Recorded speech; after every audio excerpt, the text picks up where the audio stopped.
Olá, colegas, sejam muito bem-vindos a mais um Explainer focado na nossa prática clínica do dia a dia. Hoje, a gente vai mergulhar de cabeça num documento fresquinho e de extrema importância, a Portaria 49 do Ministério da Saúde, de 23 de julho de 2025. Mais especificamente, nós vamos destrinchar a aula 24, que fala exatamente sobre o monitoramento de pacientes com hipertensão arterial sistêmica. Sabe, a hipertensão é aquele desafio contínuo no consultório, né? E ter um protocolo bem estruturado, além de organizar o nosso caos ambulatorial, literalmente salva vidas. Então, vamos direto ao ponto e entender como essas diretrizes atualizadas vão impactar a nossa conduta a partir de agora. Bom, para organizar o nosso bate-papo de hoje, a gente vai passar por 6 pontos essenciais: as diretrizes gerais, o cronograma de reavaliações, o debate entre consultório e mapa, estratégias para vencer a inércia clínica, a investigação de órgãos-alvo e, por último, a parte de exames e segurança farmacológica. Certo. Começando pelo começo. Seção 1. Diretrizes da Portaria 49. O que essas novas diretrizes vêm nos mostrar de forma muito clara é que prescrever o remédio certo é só metade da batalha, sabe? O sistema de monitoramento onde o paciente está inserido faz uma diferença absurda no prognóstico. Para vocês terem uma ideia, os dados mostram um odds ratio impressionante de 0,41. A portaria destaca que o simples fato de você ter um sistema de recordação na clínica, ou seja, aquele contato ativo mandando mensagem ou ligando para lembrar o paciente da consulta, reduz drasticamente o número de faltas. É uma queda gigantesca no abandono do tratamento. Isso basicamente prova que a organização administrativa da sua clínica é, por si só, uma intervenção terapêutica poderosíssima.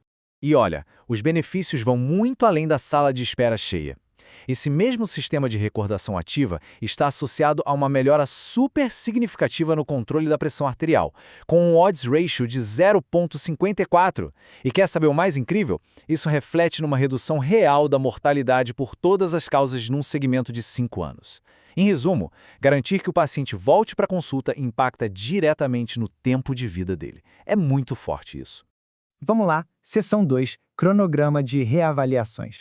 Uma dúvida super comum é: de quanto em quanto tempo eu devo ver esse paciente? A portaria cria um fluxo muito pragmático agora, focado totalmente nas metas terapêuticas. Funciona assim: o paciente acabou de começar o tratamento ou ainda não bateu a meta, o retorno é mensal. E você mantém esse ritmo mensal, sem falta, até a pressão chegar no alvo. Bateu a meta? Ótimo. Durante o primeiro ano, as consultas passam a ser a cada 3 ou 6 meses. E depois, quando ele já estiver com aquela pressão redondinha, estável a longo prazo, a gente passa para consultas semestrais. É genial porque você dá atenção máxima quando o risco é maior e alivia a agenda do consultório quando o paciente já está estabilizado. Avançando para a seção 3, consultório versus mapa. A gente sabe que a medida feita ali no consultório continua sendo o nosso padrão ouro. Historicamente, é ela que tem as melhores evidências ligadas a desfechos de saúde. Mas cá entre nós, na prática individual, ela às vezes nos engana, né? É aí que o mapa entra como uma peça-chave. Ele é estrategicamente fundamental quando você desconfia de hipertensão do avental branco, hipertensão mascarada ou para aquele paciente com alto risco cardiovascular. Agora, tem um detalhe aqui que é tipo a regra de ouro. Os pontos de corte para considerar a pressão normal no mapa são exatamente 5 milímetros de mercúrio menores do que no consultório. Se a gente esquecer essa regrinha dos 5 milímetros, a gente vai acabar diagnosticando muito paciente controlado como descontrolado. Então fiquem atentos a isso. Seção 4. Esse é um ponto que exige uma autocrítica nossa: vencendo a inércia clínica. Imagina a cena. A técnica de aferição está perfeita, mas a pressão do paciente teima em não cair. O que a gente faz? Muitas vezes rola aquela hesitação em mudar a prescrição. E para a gente não cair nessa armadilha, que é um problema no mundo todo, diga-se de passagem, a portaria exige uma investigação rigorosa em 4 passos. Primeiro, seja o detetive da adesão. Interrogue o paciente até a família, se for o caso. Segundo, certifique-se de que não é o efeito do avental branco. Terceiro, procure por sabotadores ocultos. E aqui os anti-inflamatórios, o excesso de sal na dieta e o álcool são os grandes vilões. Por fim, o 4º passo: corrija o que encontrou de errado e chame esse paciente de volta nas próximas semanas para reavaliar. O documento faz questão de colocar um aviso que é praticamente um soco no estômago. Ele diz: a inércia clínica é um dos principais contribuintes para o controle inadequado da pressão arterial em todo o mundo. É pesado, né? O recado é claro. Se você afastou as causas externas e a pressão continua alta, você tem a obrigação de adicionar ou associar um novo medicamento.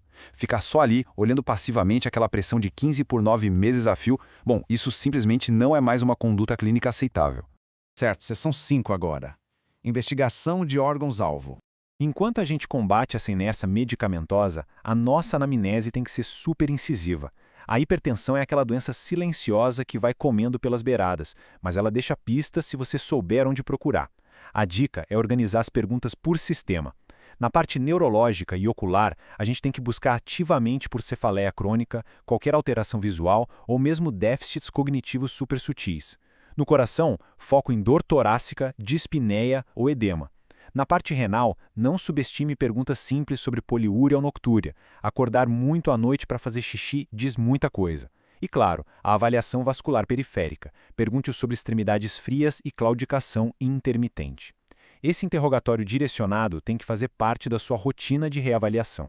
Além disso, a gente precisa ser muito mais agressivo na busca pelos fatores de risco que podem ser modificados. A verdade é que a pressão nunca vai estabilizar totalmente se o paciente continuar sedentário, fumando ou se alimentando mal. Mas olha só, preste atenção nesses dois gatilhos que muita gente deixa passar batido: a apneia do sono e o uso de contraceptivos hormonais em mulheres jovens. A nossa abordagem no consultório tem que olhar para a vida do paciente como um todo, não só para a receita médica. E chegando à nossa última etapa, a seção 6, exames e segurança farmacológica. Buscar as metas pressóricas com agressividade é ótimo, mas a gente não pode esquecer de monitorar o balanço bioquímico desse paciente. A nossa rotina de laboratório tem duas funções aqui: rastrear problemas metabólicos e vigiar a toxicidade dos remédios. Então, a cada 1 ou 2 anos, no máximo, é obrigatório pedir perfil lipídico, glicemia de jejum ou hemoglobina glicada, creatinina, urinálise e, muito importante, os eletrólitos, principalmente sódio e potássio na galera que usa diurético tiazídico, ok? E sobre o eletrocardiograma, a diretriz é bem honesta. Você pede no começo do acompanhamento, mas eles admitem que não existe uma evidência muito sólida sobre de quanto em quanto tempo você deve repetir isso se o paciente estiver completamente assintomático. Para fechar essa questão farmacológica, a gente precisa alinhar as nossas próprias expectativas. É comum o remédio começar a baixar a pressão em algumas horas, mas a regra de ouro da farmacocinética é que o efeito pleno, aquele platô da medicação, leva de 1 a 2 semanas para aparecer, e em alguns casos pode demorar até 2 meses. Ter isso em mente evita que a gente troque a receita na semana seguinte por pura ansiedade. E uma excelente notícia para nós: as interações farmacocinéticas entre as diferentes classes de antihipertensivos são mínimas. Isso significa que a gente pode associar remédios com muita segurança. Mas para encerrar o nosso explainer de hoje, eu quero deixar uma reflexão, quase uma provocação para vocês. A gente viu que associar medicações é seguro, mas quando o assunto é o paciente idoso, aí a luz vermelha tem que acender. A polifarmácia na geriatria é um campo minado que multiplica o risco de interações imprevistas e, pior ainda, de efeitos adversos perigosíssimos, como a hipotensão postural. Então, a grande pergunta é: como é que a gente, no corre-corre do consultório, consegue equilibrar essa obrigação de vencer a inércia clínica e bater as metas da Portaria 49, garantindo ao mesmo tempo que o nosso paciente mais fragilizado não seja vítima da polifarmácia? Essa, meus amigos, é a verdadeira arte da medicina baseada em evidências. Eu espero que essa nossa análise da aula 24 tenha trazido alguns bons insights para a prática ambulatorial de vocês. Continuem se atualizando, apliquem esses protocolos com sabedoria e até o nosso próximo encontro.